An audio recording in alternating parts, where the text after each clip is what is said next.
Bienvenidos sean todos, gracias por acompañarnos nuevamente en nuestra octava edición de este programa de hombres a héroes de luz.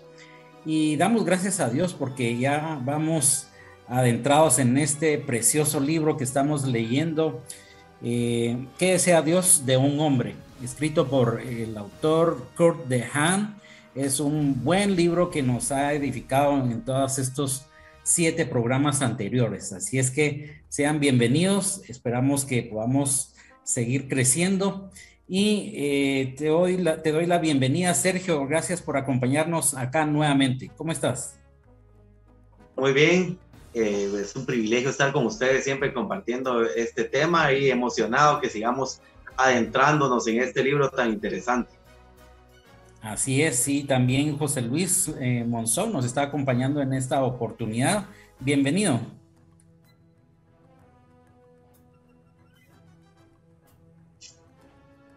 José Luis, bienvenido. Gracias, hermano. Gracias, bienvenido. Muy bien, y también en esta oportunidad nos está acompañando en primera ocasión Edson de León. Y gracias por apartar tu tiempo y estar con nosotros en esta oportunidad. Gracias por la invitación. Así es que, sin más preámbulo, damos gracias a Dios en esta oportunidad también, porque yo sé que nosotros como hombres necesitamos tener todas las herramientas necesarias y el acompañamiento del Señor para poder ejercer nuestro papel, ya sea en el hogar, en el trabajo, como padre, como hermano, como hijo, en cualquiera de los papeles que nosotros nos desempeñamos. Pero empecemos en esta ocasión, como siempre, acompañados por la presencia del Señor, y vamos a orar. Padre, te damos gracias en esta oportunidad porque tú nos permites reunirnos una vez más con el propósito de tener conocimientos de parte tuya, Señor, para que nosotros podamos conducirnos bien en el camino de la vida y que podamos ser no solamente nosotros edificados, sino que nuestra conducta, nuestro diario vivir, nuestras relaciones mejoren también día a día. Quédate con nosotros y que todos los pensamientos sean dirigidos por ti, Señor Jesucristo. Gracias. En el nombre de Jesús, Padre. Amén. Bueno, la pregunta que quedó en el tintero en la última ocasión y que quiero que sigamos dialogando al respecto es: ¿cómo hacer para que nuestros hijos no sean convertidos por las redes sociales y por el mundo? Así es que te dejo ahora el micrófono, Sergio. ¿Qué nos tienes que decir al respecto? Pues la verdad es que nos llevaríamos el programa para poder comentar esto, ¿verdad? Esta situación tan difícil. Porque, no sé, yo creo que la exposición en general de la gente ya es imposible que estén expuestos a influencias y redes, ¿verdad? Y por más que hayan consejos y estudios y etcétera, la gente le sigue dando a los niños a edades muy tempranas teléfonos, ¿verdad? Y abren sus redes y están expuestos a esto, ¿verdad? Entonces, pues más que todo, siempre tiene que haber supervisión, ¿verdad? Un interés de los padres de supervisar lo que consumen sus hijos, ¿verdad? Porque lastimosamente tenemos una generación que está siendo criada por los medios de internet. Están siendo criados por los medios de internet y es como una generación que creció siendo creada por la televisión, ¿verdad? Después una generación creada por el cable y ahora tenemos una generación que está siendo creada por las redes. Entonces, y no solo uno piensa en internet, van a ver la pornografía, la tienen a la mano, pero no solo eso, ¿verdad? Sino ideologías. Cada quien consume lo que quiere escuchar y repite lo que otras personas oyen y se arman subgrupos dentro de todas las redes, y eso es lo que está creando a muchos jóvenes. Sí es, y muchas personas creen, y voy a decirlo en especial la juventud, cree que todo lo que pueden encontrar en las redes sociales, en el internet, en la televisión, es la última palabra, como que si todo eso fuera real, fuera verídico y fuera lo correcto también, ¿verdad? Pero no es así. ¿Qué nos dice José Luis al respecto? Bien, yo creo que a los jóvenes desde pequeños, ¿verdad? Enseñarles a usar las redes, porque eso es lo que hace falta, que muchos jóvenes no son instruidos, incluso los papás no saben qué están viendo en el teléfono. Entonces, yo pienso que ese sería un punto de partida, ¿verdad? Que desde pequeños instruirlos a usar las redes correctamente. Máxima ahora que estamos trabajando digamos, en el aspecto virtual en las clases, ¿verdad? Muchos jóvenes no se ponen a recibir sus clases, sino que se ponen a ver otras cosas. Ahí se van desorientando, prácticamente están amarrados a las redes. Entonces, considero que los papás tienen que estar siempre viéndolos, observándolos, vigilándolos, que ellos estén haciendo su trabajo. Yo sé que a veces es difícil porque los papás pues trabajan, ¿verdad? Se mantienen ocupados la mayor parte del tiempo, pero pienso que tenemos que hacer un esfuerzo, hacer un sacrificio por ver a los jóvenes, ¿verdad? ¿Qué están haciendo? ¿En qué están ocupando su tiempo?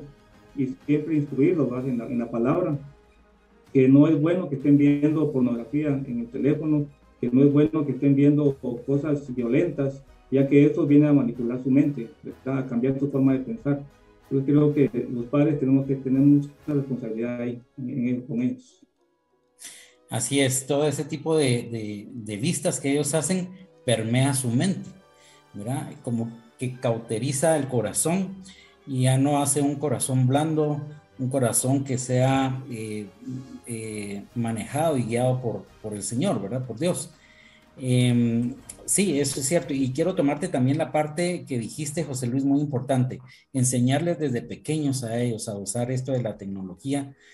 No solo la parte de la manipulación, sino que también el qué ver y qué no ver, ¿verdad? Ellos deben de ser selectivos en los programas que ellos están viendo en todos los lugares, ¿verdad? En las redes sociales, en el internet, en televisión, cable, en fin, ¿verdad? Y ahora te lanzo otra pregunta, Edson, que tiene que ver con esta misma primera pregunta que hicimos al inicio, y es, ¿qué hacer cuando el hijo, ya sea joven o puede ser niño aún, no quiere dejar las redes sociales?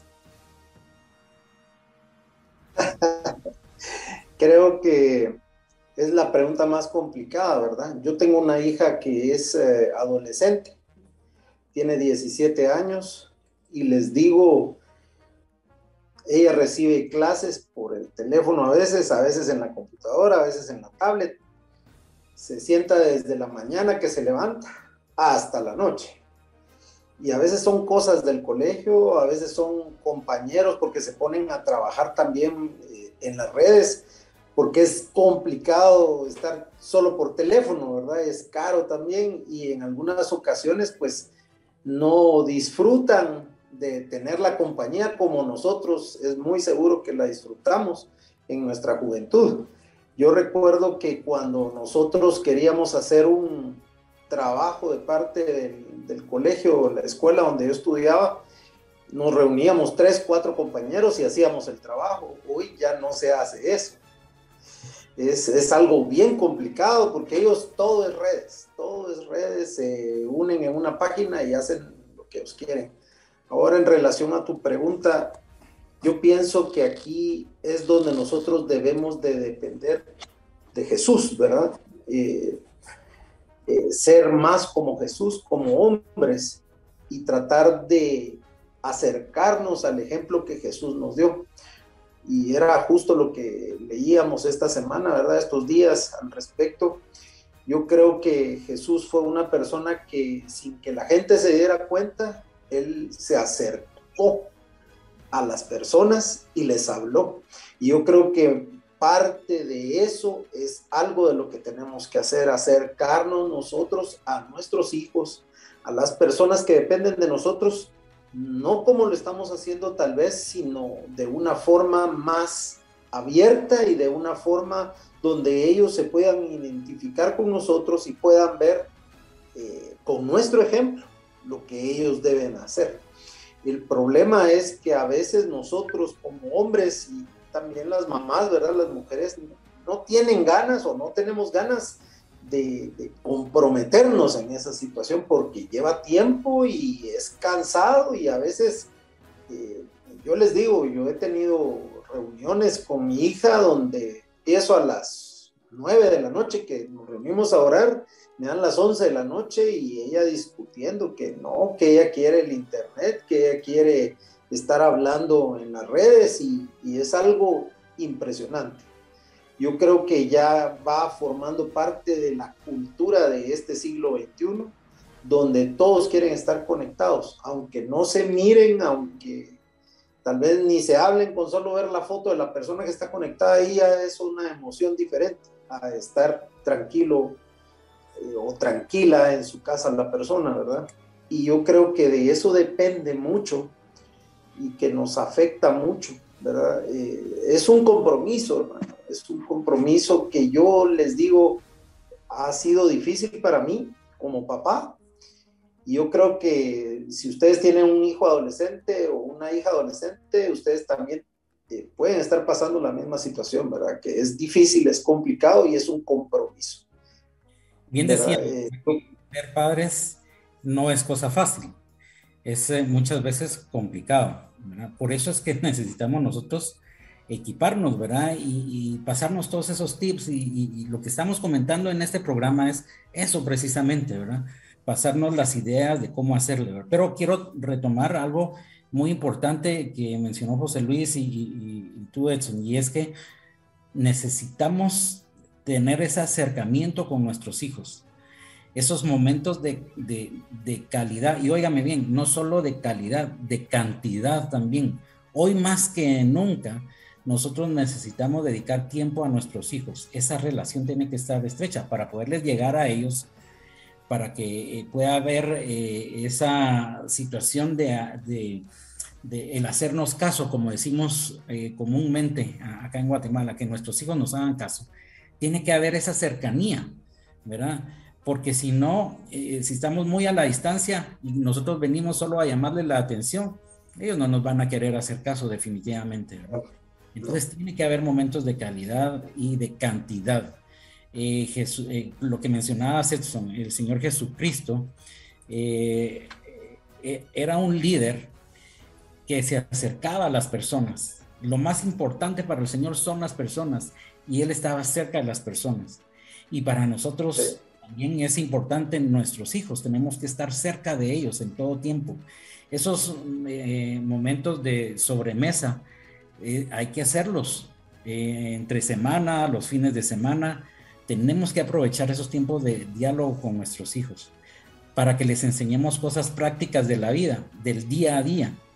Porque si solo hacemos una comunicación superflua y sin trascendencia, no los vamos a edificar. Y lo que queremos nosotros es instruirlos, tal y como dice en la palabra, ¿verdad?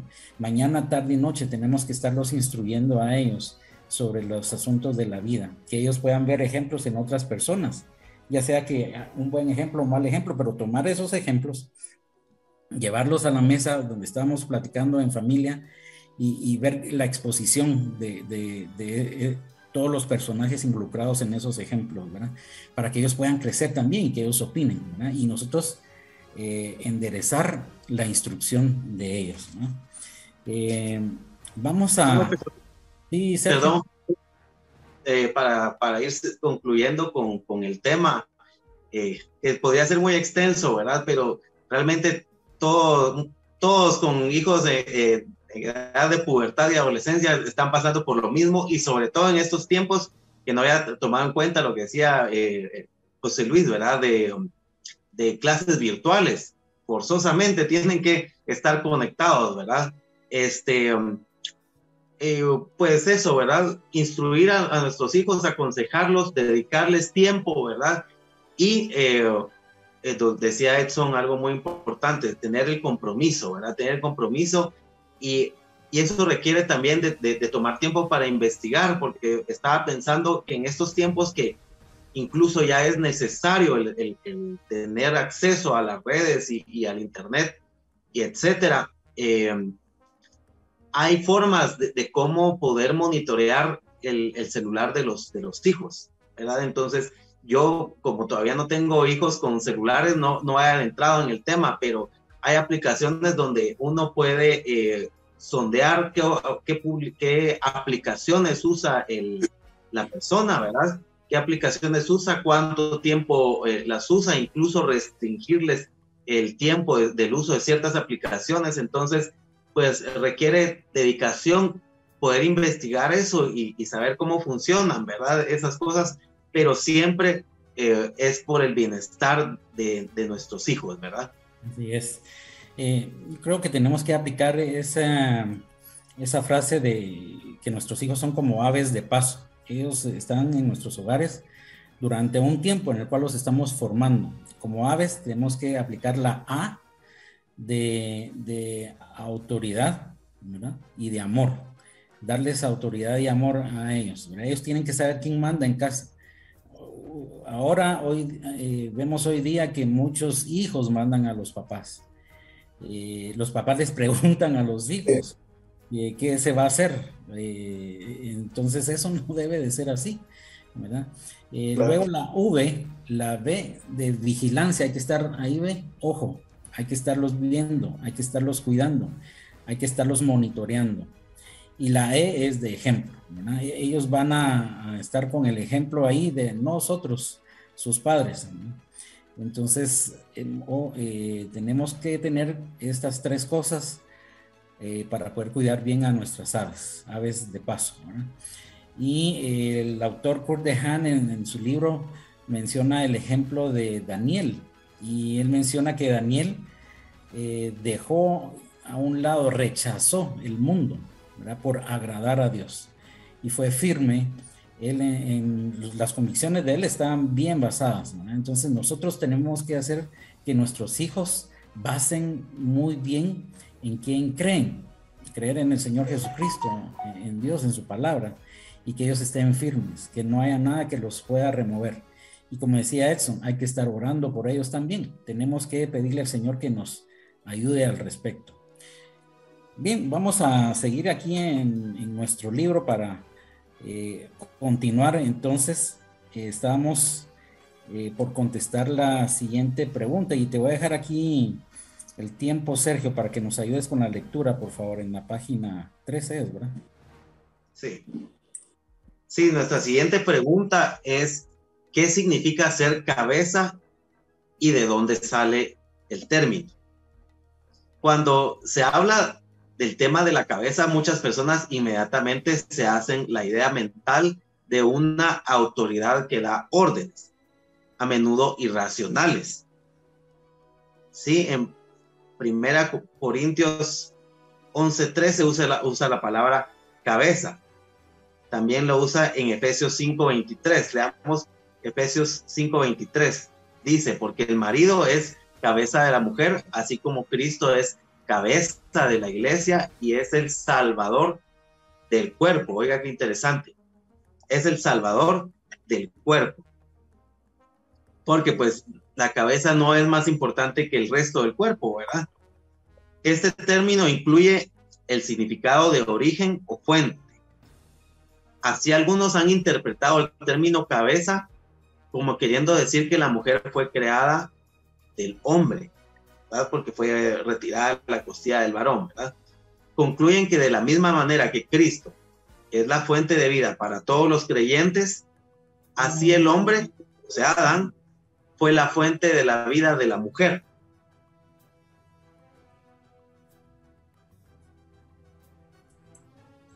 Sí, seguimos con...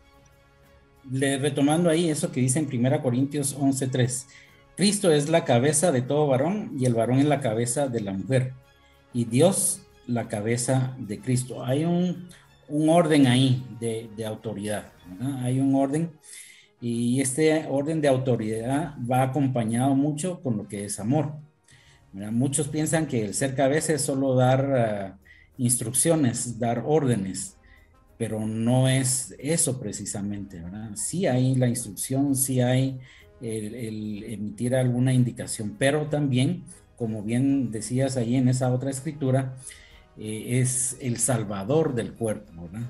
La cabeza es el salvador del cuerpo, y nosotros eso es lo que pretendemos como hombres, hablando de la pregunta de qué quiere Dios de nosotros como hombres, y es que nosotros salvemos a nuestra familia.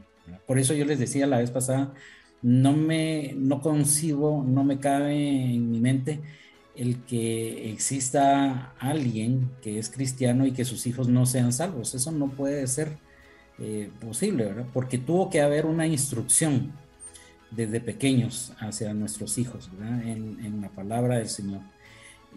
O también el lado opuesto, pues. Si no hubo la correcta instrucción, la necesaria y el tiempo necesario, entonces obviamente pues ahí van a estar las consecuencias y la falta de conocimiento de Dios también, ¿no? Entonces es bien importante que nosotros tengamos o seamos conscientes como hombres que tenemos una gran responsabilidad en nuestros hombros con respecto a nuestra familia, y no solo nuestros hijos, también con nuestra esposa, ¿no? Tenemos que ser esos salvadores, tenemos que ser los sacerdotes que están guiando el hogar para que todo marche bien, ¿no? No sé si alguien tiene algún comentario, si no seguimos con la lectura con José Luis.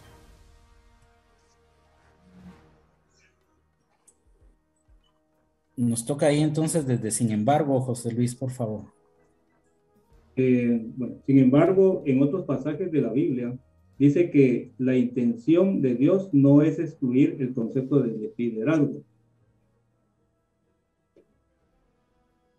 del concepto de cabeza. Usa el término cabeza para denotar la relación de Dios con Cristo y el liderazgo de Cristo sobre todos los creyentes de la iglesia. Este concepto de liderazgo en el hogar se incluye en la lista de calificaciones de los líderes en la iglesia. El apóstol Pablo dijo a las mujeres ancianas que enseñasen a las más jóvenes a ser sujetadas a sus maridos para que la palabra de Dios no sea blasfemada. Muy bien. Sí, entonces ahí en Efesios, como nos mencionaba, esas citas que están ahí en Efesios 1:22 dice, y sometió todas las cosas bajo sus pies y lo dio por cabeza sobre todas las cosas a la iglesia, ¿no? Entonces hay también un encargo aquí a la iglesia, ¿no? Hay una instrucción de parte del Señor a la iglesia. Y en Efesios 4:15, sino que siguiendo la verdad en amor, crezcamos en todo, en aquel que es la cabeza. Esto es Cristo, Él es nuestra cabeza. En el versículo 16, de quien todo el cuerpo, o sea, todos nosotros, bien concertado y unido entre sí por todas las coyunturas, que se ayudan mutuamente, oiga bien, que se ayudan mutuamente según la actividad propia de cada miembro. Recibe su crecimiento para ir, y aquí está el concepto de ir edificándose en amor, ¿verdad? No edificarse en violencia y malos tratos, como a veces sucede en algunos hogares. Y también menciona aquí los papeles que cada quien juega, ¿verdad? Porque se van complementando unos con otros, así es el cuerpo, ¿verdad? Hay brazos, hay piernas, hay ojos, hay nariz, hay corazón, hay pulmón, cada quien tiene su función dentro del cuerpo, ¿no? Para edificarse, dice ahí, y efectivamente así tenemos que ser en nuestros hogares. Porque déjenme decirles, y ustedes no me lo negarán, que de repente han visto, hay hogares en los cuales el hombre no ejerce su papel de hombre y de cabeza, no ejerce su autoridad, porque le da miedo, qué sé yo, por qué razones. Entonces tenemos que ejercer el papel que el Señor nos ha llamado a hacer. No tenemos que evadir responsabilidades. Aquí también nos habla en lo que nos leyó José Luis en Primera Timoteo, eso es bien importante, en Primera Timoteo 3:4, que gobierne bien su casa, dice, que tenga a sus hijos en sujeción con toda honestidad. Pues el que no sabe gobernar su propia casa, ¿cómo cuidará de la iglesia de Dios? Y aquí ya se mete a hablar esto de los ministros, ¿verdad? Los diáconos sean maridos de una sola mujer y que gobiernen bien sus hijos y sus casas. Miren cómo enfatiza aquí mucho que los ministros del Señor deben de ejercer autoridad y gobernar bien en sus casas, ¿verdad? Y entonces que puedan ejercer el papel que deseen dentro de la iglesia. ¿Qué tienes que mencionarnos al respecto, José Luis?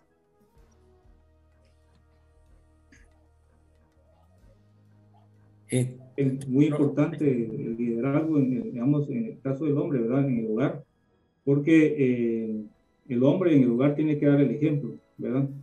Nosotros, digamos, como líderes, no podemos estar liderando una iglesia si no tenemos orden en la casa, ¿verdad? Entonces, primero la casa y luego la iglesia, ¿verdad? Entonces, tenemos que llevar ese orden, y ahí en la Biblia nos dice todas las características que debe tener un líder, ¿verdad? En su casa, ¿verdad? Solamente, ¿no? Muy bien, gracias. Dice también ahí en Tito 2:2, pero tú habla lo que está de acuerdo con la sana doctrina, que los ancianos sean sobrios, serios, prudentes, sanos en la fe, en el amor, en la paciencia.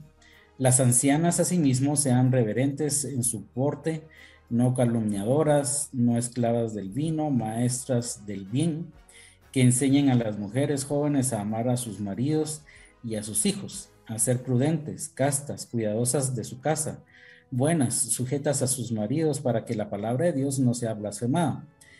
Exhorta asimismo a los jóvenes a que sean prudentes. Y aquí nos habla de la palabra prudencia.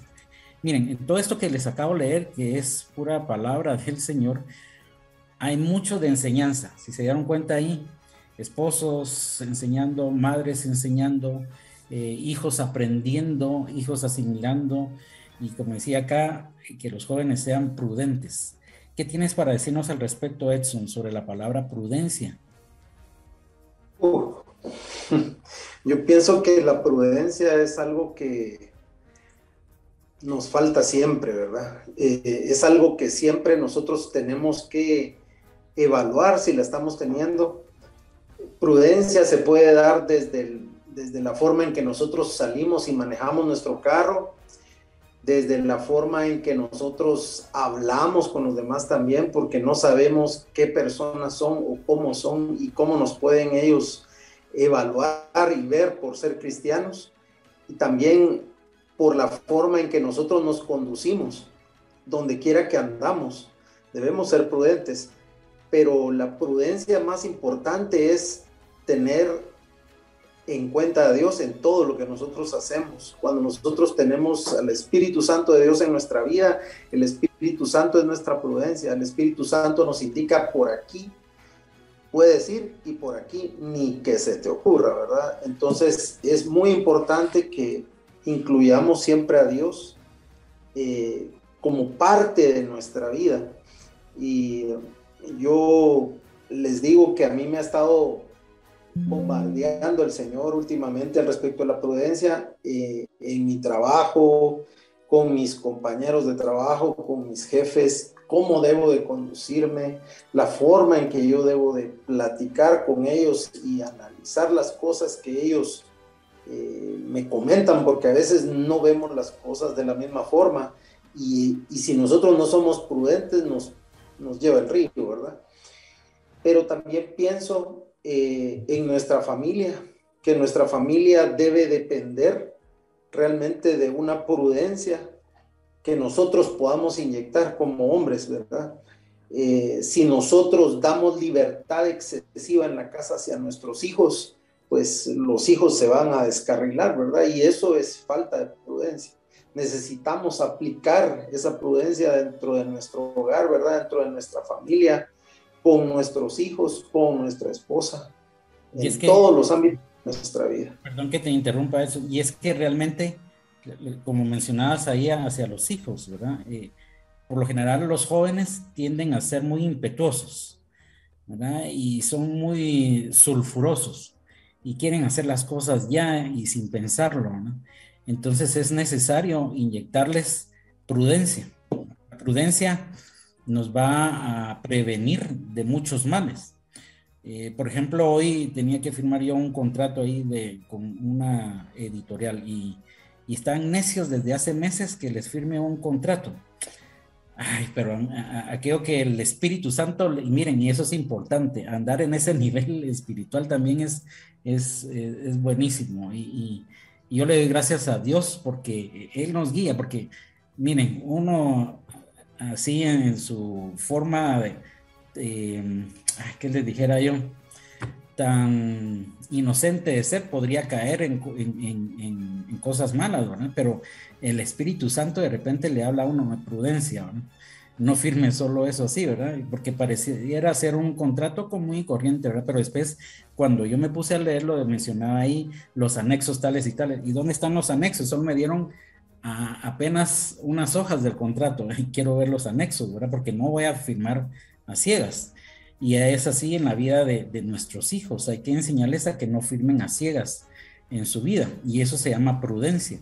Enseñarles a ellos a seleccionar sus amistades. Porque si las seleccionan a ciegas, sin tener un criterio, entonces pueden acarrearse muchos problemas. Por eso es importante enseñarles a ellos prudencia. Ahora, ¿cómo enseñamos prudencia? Lo que decías ahí, ¿verdad? Eso, con el ejemplo. Ellos nos ven a nosotros y nos escuchan hablar también cuando mencionamos que hay alguna cosa que pasó en el trabajo y ellos están ahí recibiendo toda esa información y aprendiendo de las experiencias nuestras para su propia vida, ¿no? Miren, lamentablemente el tiempo se nos ha ido. Vamos a seguir con esta página, ¿qué es? Página 14, respondiendo la siguiente pregunta. Y la siguiente pregunta ¿es resultado de la caída el hecho de que el hombre sea la cabeza? Eso lo vamos a contestar en el siguiente programa, pero yo les agradezco su atención y el interés. Y miren, no dejen de escribirnos, o aún en el chat usted puede escribirnos ahí y mencionar sus opiniones, darnos tips también, porque eso nos ayuda, nos enriquece a cada uno de nosotros. Así es que yo me despido, su servidor Jorge Mario Bocaletti, y dejo con ustedes a Sergio para despedirse. Gracias, ha sido un privilegio estar con ustedes nuevamente y esperemos que en el próximo programa sigamos adentrándonos en el tema en cuestión. Saludos a todos. Gracias, Sergio. José Luis, gracias por acompañarnos. Gracias a ustedes también. Gracias, Edson, por estar con nosotros también en esta oportunidad. Gracias por la invitación y aquí estaremos, primero Dios. Así es que le esperamos en la próxima reunión. Recuérdese, de hombres a héroes de luz. Gusto saludarles. No se la pierdan.